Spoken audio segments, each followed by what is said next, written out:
Olá a todos, voltamos hoje com a nossa última parte do direito das sucessões, para a gente fechar esses pontos mais importantes desse tema, né, desse ramo do direito, que o direito das sucessões é tão importante.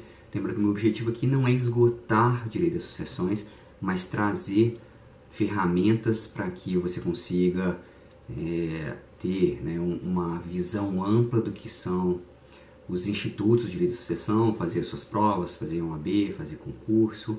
Então, os principais, os mais cobrados, os mais estudados, os mais questionados e dentro da doutrina, dentro da jurisprudência. Então, segue comigo e vamos encerrar aí com as formas de testamento. Como formas de testamento, nós temos os ordinários ou comuns e os especiais. Todos eles lá em disciplinas em lei são 6 tipos. Nós temos o público, lá no artigo 1862, público, cerrado e particular. E em 1886 nós temos o marítimo, aeronáutico e militar, né, que são situações aí mais raras disso acontecer. O primeiro então que a gente tem é o testamento público. Tá? O testamento público, 1864, né, constam lá todas as formalidades, solenidades, mas muito simples, né, trazer para vocês. Tem que ser lavrado por um tabelião ou o substituto dele através de escritura pública. Tem que ser lido em voz alta pelo tabelião ou na presença de 2 testemunhas ou feito pelo próprio testador. Então, ou o tabelião lê ou o testador lê na presença de 2 testemunhas. Então, após a leitura, é assinado o ato pelo testador, pelas testemunhas e pelo tabelião, lembrando, tabelião de notas, ok? Então está lá no artigo 1864. Se o testador for analfabeto, né, tem a previsão lá do artigo 1865.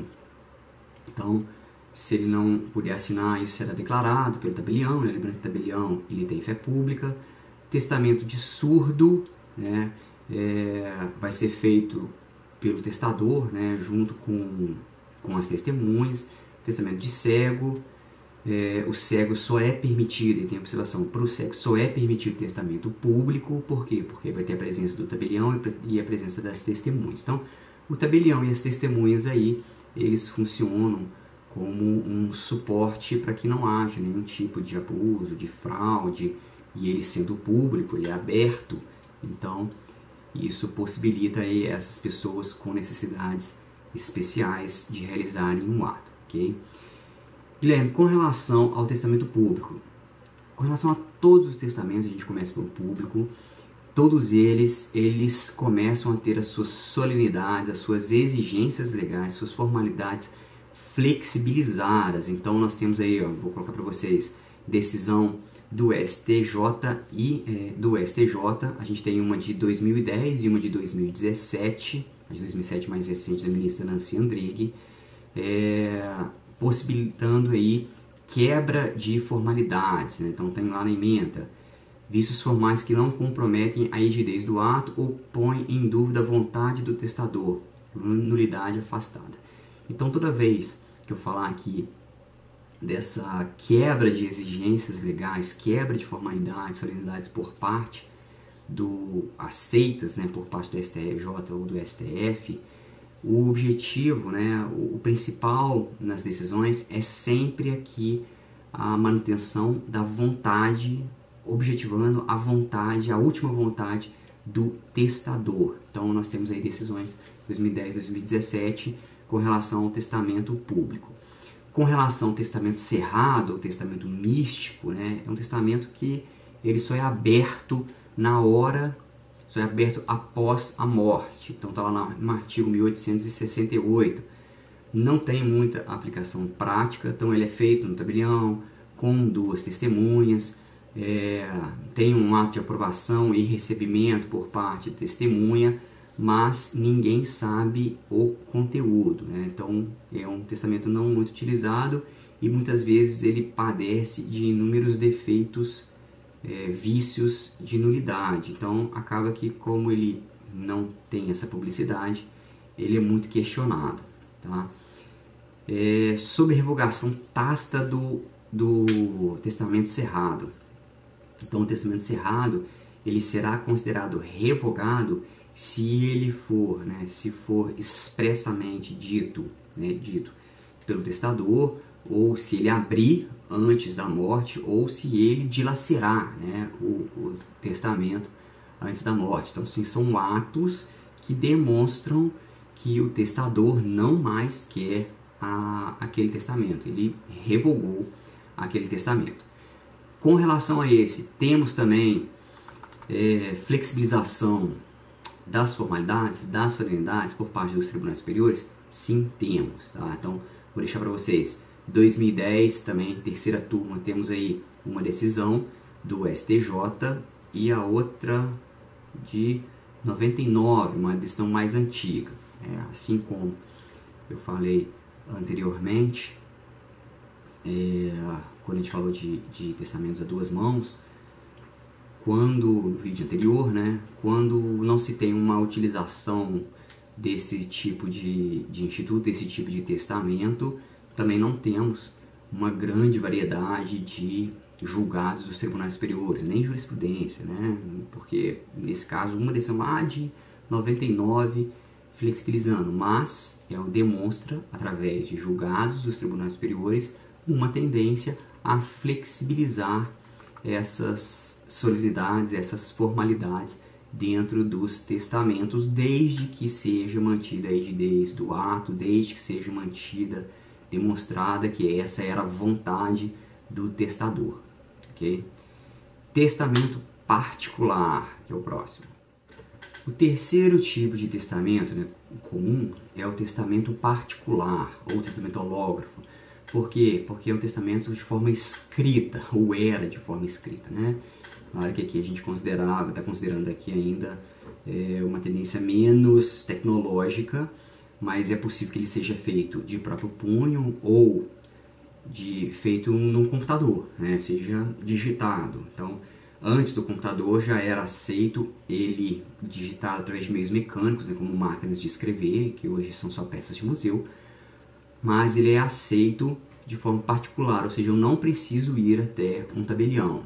Então ele vai ser feito, vai ser escrito pelo próprio testador, depois ele vai ser lido em voz alta pelo próprio testador, na presença de 3 testemunhas, okay? E depois vai ser assinado por todos. Não pode, se for feito de forma mecânica, ele tem que ser feito todo de forma mecânica, né? O entendimento que não pode ter rasuras, espaços, porque para não possibilitar que sejam inseridos dados ali que antes não estavam. Porque quando você faz ele à mão, você faz ele de próprio punho, a inserção de outros dados tem como você questionar de forma muito fácil através de uma perícia grafotécnica, né? Você vai analisar a letra. E quando você tem por meios mecânicos, é possível uma perícia, né? Já há meios tecnológicos para se analisar se aquela impressão foi feita antes, foi depois, se foi digitado, né, numa máquina de escrever antes ou depois, pela força que as teclas são batidas, pela tinta, pela forma da letra, né, pela posição. Então há inúmeras formas periciais de se analisar isso, mas né, é muito mais difícil do que numa perícia grafotécnica, onde você tem elementos orgânicos dentro do processo. Então, não pode ter rasuras, não pode ter espaços, ok? Guilherme, com relação a essa flexibilização que você falou das outras, também existe possibilidade de flexibilizar?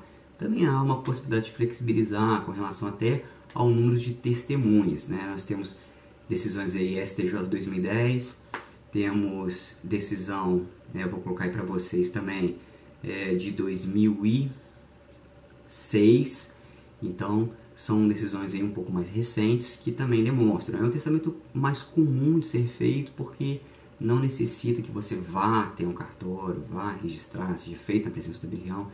Ele traz mais riscos, ele costuma ser mais questionado, já vi inúmeras situações questionando aí a vontade do testador, se ele está sob efeito de remédio, se ele está sob coação, se ele está, né, em estado mental, um estado mental normal, né, não está relativamente capaz, mas é o mais comum, ok? Temos aí, né, uma outra modalidade de testamento que não consta em lei, que é o que a gente chama de testamento vital, ou testamento biológico, né, que é o living will, também chamado de living will, ou ato de disposição de outra vontade.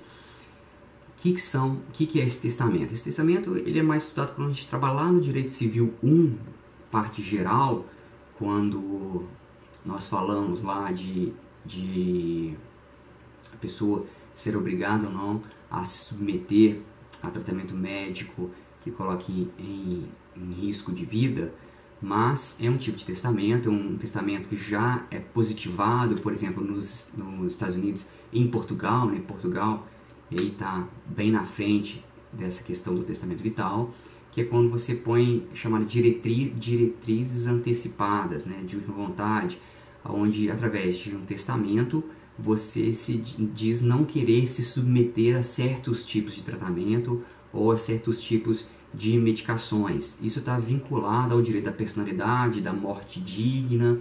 Então, aí o testamento vital, no Brasil não há previsão legal sobre isso, a doutrina em peso aceita o testamento vital, há resoluções do Conselho Federal de Medicina aceitando o testamento vital, mas há um conflito muito grande aí com relação ao direito à vida, né, e o direito à morte digna, né? O médico, muitas vezes ele fica em dúvida se ele acata ou não, porque ele pode ser inclusive processado por familiares por não ter se utilizado de todos os meios necessários para tentar a manutenção da vida.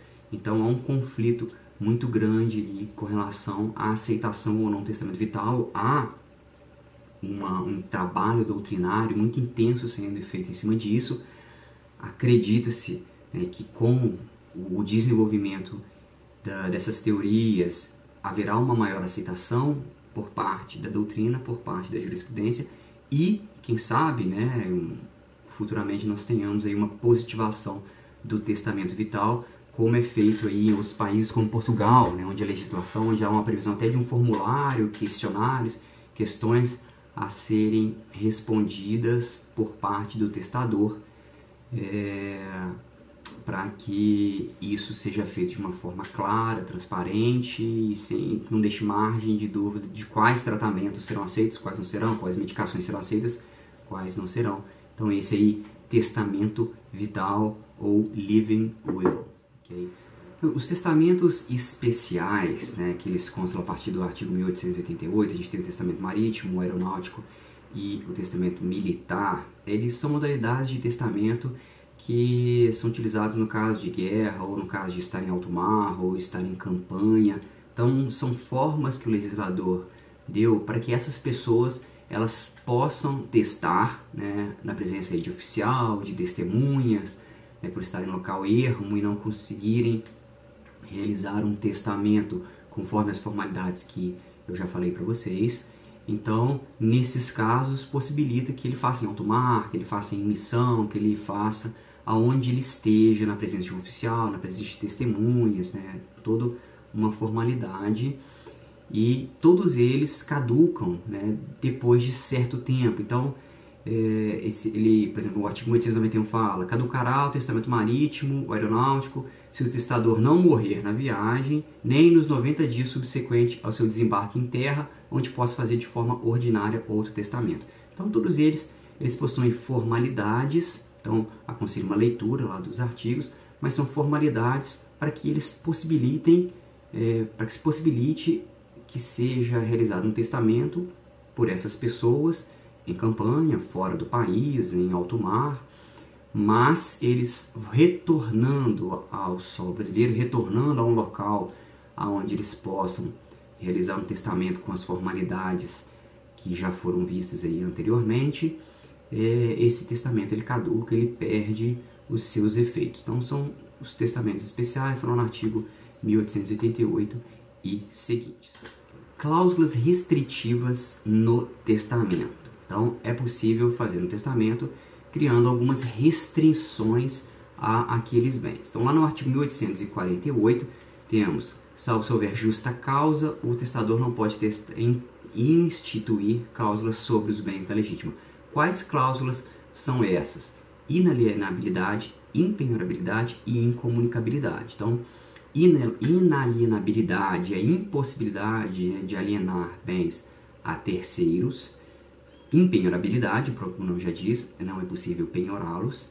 E a incomunicabilidade é que aquele bem ele não vai se comunicar, ele é incomunicável a qualquer regime de bens, inclusive o regime da comunhão universal de bens. Então aquele bem ele fica ali separado, intocado, ele vai perdurar, né, com essas cláusulas restritivas de acordo com a vontade do testador, que pode ser temporário ou pode ser vitalício. E aí é uma crítica, né, principalmente do professor Zeno Veloso, com relação ao que diz lá no artigo 1848, justa causa. Então esse justa causa, você abre uma janela de possibilidades infinitas para você ter litígios familiares. Porque o que é justa causa para um não é justa causa para o outro.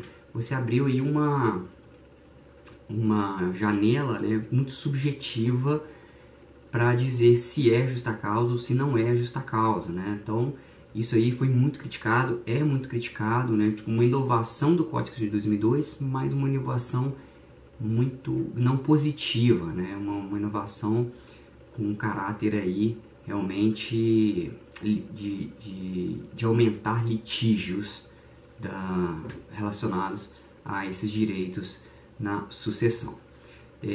Com relação a essa impenhorabilidade, essa inalienabilidade e essa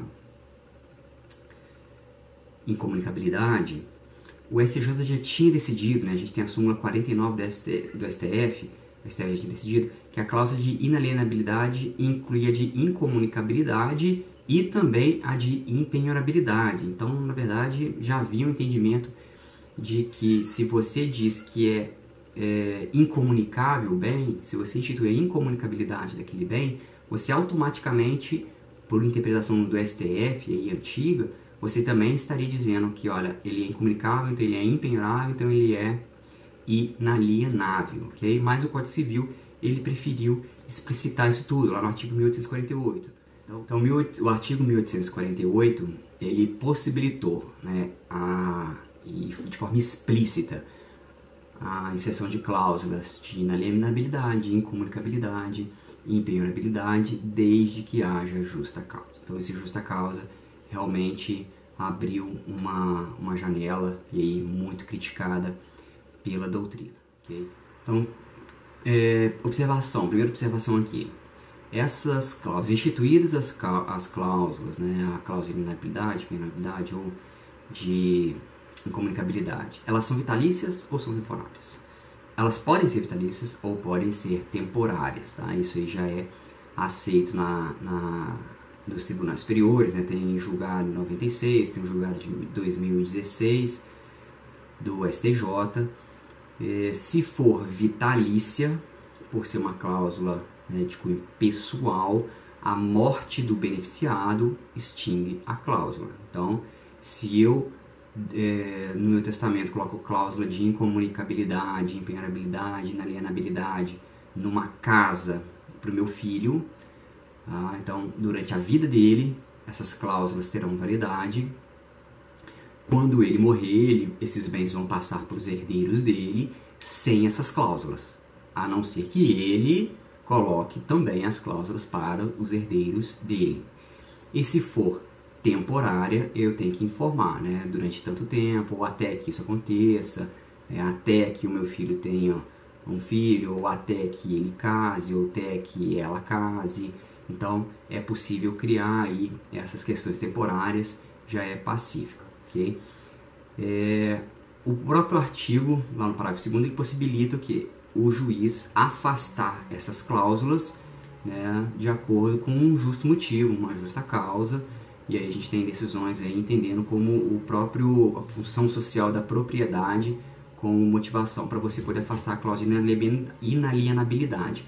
Mas quando você afasta, os bens que serão adquiridos com o produto daquela venda, eles ficam subrogados dessas restrições, ok? Então, se eu vendo uma casa de praia, um local que está super valorizado, então, quando eu recebi a herança, a casa valia 300 mil reais, e aí por uma série de valorizações, investimentos no local, no bairro, hoje ela vale 3 milhões de reais. Então eu quero vender aquela casa para eu poder comprar mais 4, 5 apartamentos.